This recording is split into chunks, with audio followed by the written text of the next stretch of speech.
பெரம்பலூர்ல பொதுமக்கள் அதிகம் வசிக்கக்கூடிய குடியிருப்பு பகுதியில பட்ட பகல்ல சாலையில நடந்து போன பெண்ணுடைய கழுத்துல இருந்த 9 பவுன் தங்க தாலி கூடிய இருசக்கர வாகனத்துல வந்த மர்ம நபர்கள் பறிச்சிட்டு போன சம்பவம் பெரும் பரபரப்பை ஏற்படுத்தியிருக்கு. இது தொடர்பான சிசிடிவி காட்சியும் வெளியாகியிருக்கு.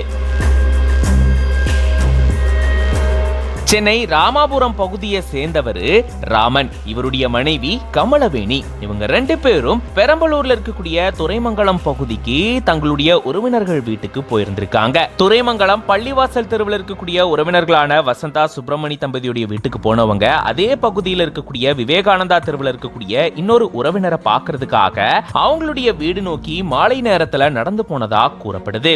அப்போ அந்த வழியா இருசக்கர வாகனத்துல ஹெல்மெட் மாஸ்க் அணிஞ்சு வந்த 2 வாலிபர்கள் சாலையில நடந்து போயிட்டு இருந்த கமலவேணியுடைய கழுத்துல இருந்த 9 பவுன் தங்க தாலி கூடிய பறிச்சிட்டு அங்கிருந்து தப்பிச்சு போனதா கூறப்படுது. உடனடியா பெரம்பலூர் போலீசார் சம்பவ இடத்துக்கு விரைந்து வந்து நகை பறிகொடுத்த பெண் கிட்ட விசாரணை மேற்கொண்டிருக்காங்க.